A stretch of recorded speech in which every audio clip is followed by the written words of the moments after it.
నమస్తే, welcome to our channel. నేను ప్రియాంకారావు. రీసెంట్గా వైసీపీ కార్యకర్తలు ఎలా రెచ్చిపోయారో మనం చూసాం. జగన్మోహన్ రెడ్డి గారి ఫోటోకి పొట్టేలు తల నరికి ఆ రక్తంతో అభిషేకం చేయడం, వీళ్ళని పోలీసులు అరెస్ట్ చేసిన సంగతి, కేసు నమోదైన సంగతి రాష్ట్ర వ్యాప్తంగా అందరికీ తెలుసు. అయితే జగన్మోహన్ రెడ్డి గారు వీళ్ళని తన దగ్గరికి పిలిపించుకొని పోలీసులు ఎలా బిహేవ్ చేశారు, కొట్టారా, ఏమేం కేసులు పెట్టారు, ఇవన్నీ కూడా ఆరా తీసుకొని వార్నింగ్ ఇచ్చారు, పోలీసులు అంతు తేలుస్తాము అని. దీన్ని ఎలా చూడాలి అంటే, జగన్మోహన్ రెడ్డి గారు ఇంకా ఈ రౌడీయిజాన్ని పెంచి పోషిస్తున్నారా, అంటే రాష్ట్రం మీదకి ప్రజల మీదకి వదులుతున్నారా? ఇప్పుడు ఇవే చర్చ నడుస్తుంది. దీని గురించి మాట్లాడుకుందాం. మనతో మాట్లాడడానికి ప్రముఖ పొలిటికల్ అనలిస్ట్ అప్పసాని రాజేష్ గారు ఉన్నారు. ఆయన అడిగి తెలుసుకుందాం. నమస్కారం సార్. నమస్కారం సార్, జగన్మోహన్ రెడ్డి గారు ఎవరైతే పొట్టేళ్లు తల నరికి హింసాత్మక చర్యకి పాల్పడ్డారో వాళ్ళని పిలిపించుకొని ఎలాంటి కేసులు నమోదయ్యాయి, పోలీసులు మిమ్మల్ని ఎలా ట్రీట్ చేశారు, ఇవన్నీ అడిగి తెలుసుకున్నారంట. ఇప్పుడు జనాలకు ఒక అనుమానం వ్యక్తమవుతుంది, ఇంకా జగన్మోహన్ రెడ్డి మారలేదా? ఇప్పుడు ఇలాంటి రౌడీ మూకల్ని పెంచి పోషించి ప్రజల మీదకి రాష్ట్రం మీదకి వదులుతారా? వీళ్ళని ఎలా కట్టడి చేయాలి? అసలు జగన్మోహన్ రెడ్డి గారు తీరేంటి, ఏం ఆలోచిస్తున్నారని మీరేమంటారు ఈ చర్య బట్టి? నాకున్న సమాచారం మేరకు మొన్నటి రాత్రి రాజకీయ విశ్లేషకులు ముప్ప అంకమరావు గారు వాళ్ళ గ్రామస్తులు కొందరు తెలుగుదేశం పార్టీ అధినేత ముఖ్యమంత్రిగా ఉన్న చంద్రబాబు నాయుడు గారిని కలిశారు.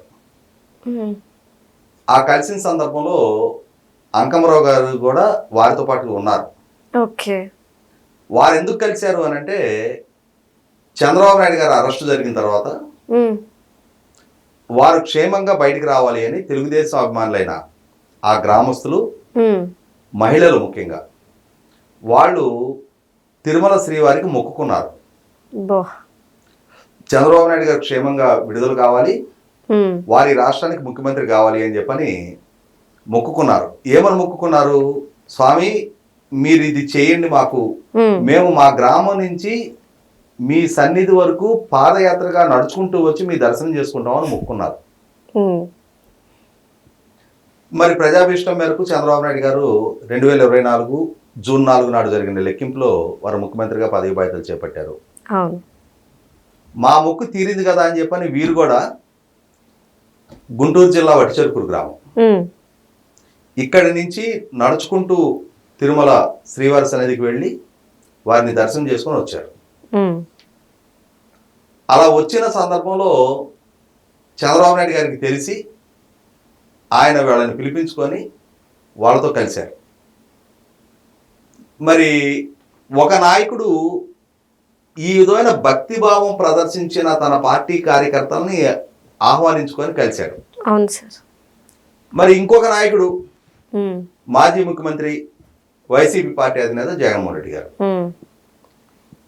ఆయన నిన్న కొందరు కార్యకర్తలతో కలిశాడు. పార్టీ అధినేతగా తన అభిమానుల్ని, తన కార్యకర్తల్ని కలవటాన్ని ఎవరు తప్పుపట్టరు. అంతే. కానీ ఏ కార్యకర్తలను కలుస్తున్నాం అనేది కూడా చర్చనీయాంశం. ఎస్, రీసెంట్గా పోలీసులు వాళ్ళని వీధుల్లో నడిపించింది వాస్తవమే. కానీ ఎందుకు నడిపించారు?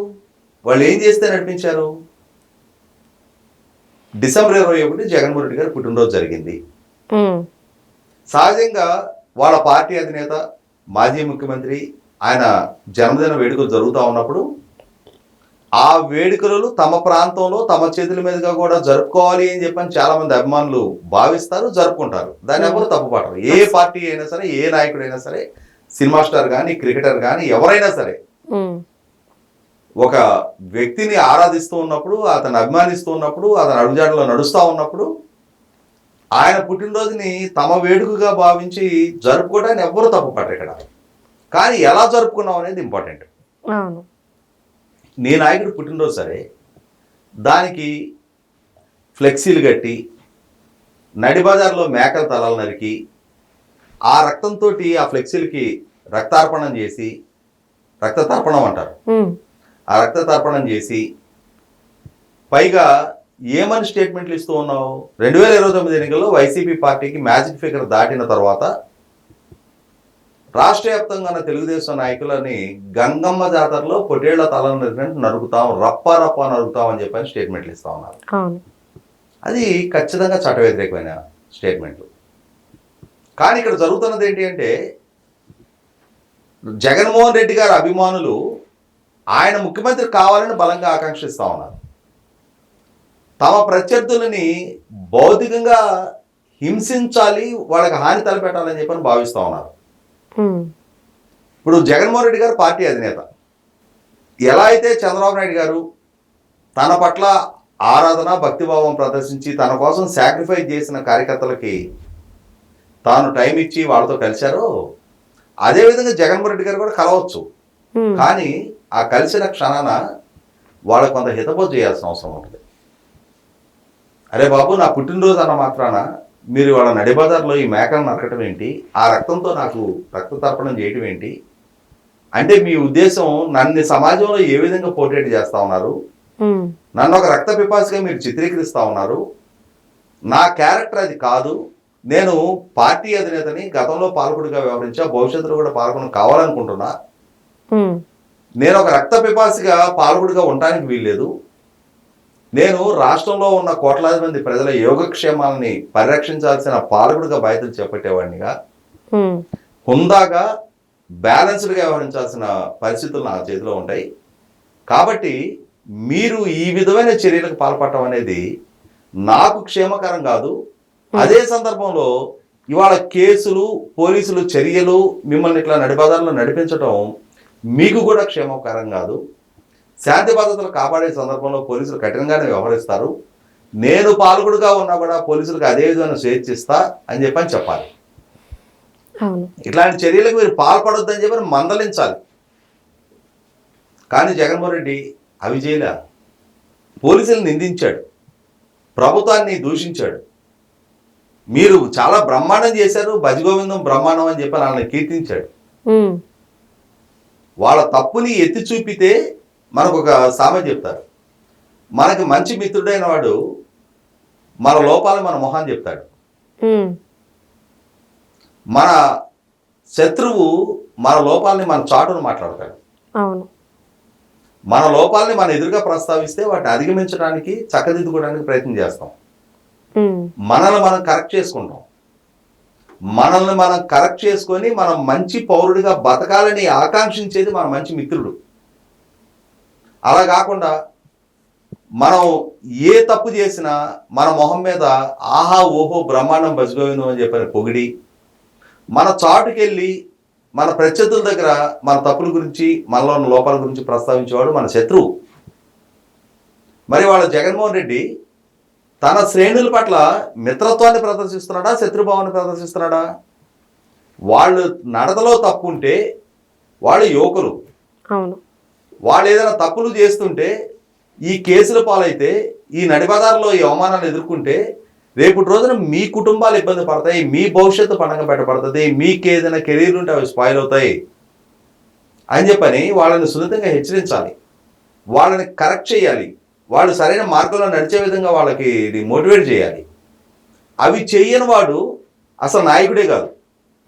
నా శ్రేణులు ఏమైనా కానీ వాళ్ళ భవిష్యత్తు ఏ విధమైన అంధకారంలోకైనా వెళ్ళిపోయి, వాళ్ళు కేసుల పాలు కానీ, కోర్టుల పాలు కానీ, జైలు పాలు కానీ, వాళ్ళు నన్ను మోస్తే చాలు, వాళ్ళ వ్యవహార శైలి చక్కదిద్దుకోమని నేను చెప్పాల్సిన అవసరం నాకు లేదని చెప్పని ఫీల్ అయ్యేవాడు అసలు రాజకీయాలకి, నాయకత్వానికి పనికిరాడు. జగన్మోహన్ రెడ్డి ఈ విధమైన వ్యాఖ్యలు చేస్తున్నారు అని చెప్పని మీడియా తన దగ్గర ప్రస్తావిస్తే, ఏముంది బా సినిమా డైలాగే కదా, పుష్ప సినిమా డైలాగే కదా అన్నాడు. అంతేగాని అరే యువత ఈ విధమైన వ్యవహార శైలితో, ఈ విధమైన దుందుడుకు స్వభావంతో వాళ్ళ కెరీర్లు స్పాయిల్ చేసుకుంటే రేపటి రోజున అది వాళ్ళ కుటుంబాలకి పెనుశాపంగా మారుతుంది, వీళ్ళ భవిష్యత్తు కూడా పణంగా పెట్టబడుతుంది. కాబట్టి అటువంటి తప్పటడుగులు వేస్తున్న నా కార్యకర్తలు, నువ్వు పార్టీ అధినేతవి, నీ కార్యకర్తలు అంటే నీకు మైకి దొరికినప్పుడల్లా మీ బిడ్డ మీ బిడ్డ అని చెప్తావు. వాళ్ళకి బిడ్డవయ్యే వయసులో నువ్వు లేవు. నీ కార్యకర్తలని బిడ్డలుగా భావించాల్సిన స్టేజ్లో నువ్వు ఉన్నావు. కాబట్టి ఖచ్చితంగా జగన్మోహన్ రెడ్డి ప్రజా జీవితంలో కొనసాగాలి అనుకుంటే ఇటువంటి వాళ్ళని ప్రోత్సహించడం కాదు, అటువంటి వాళ్ళని వాళ్ళ తప్పటడుగులని చక్కదిద్ది సరైన సక్రమమైన మార్గంలో నడిపించగలిగితే, కనీసం నీ కార్యకర్తలను చక్కదిద్దలేనాడు నువ్వు రేపు రాష్ట్రాన్ని చక్కదిద్దుతావు.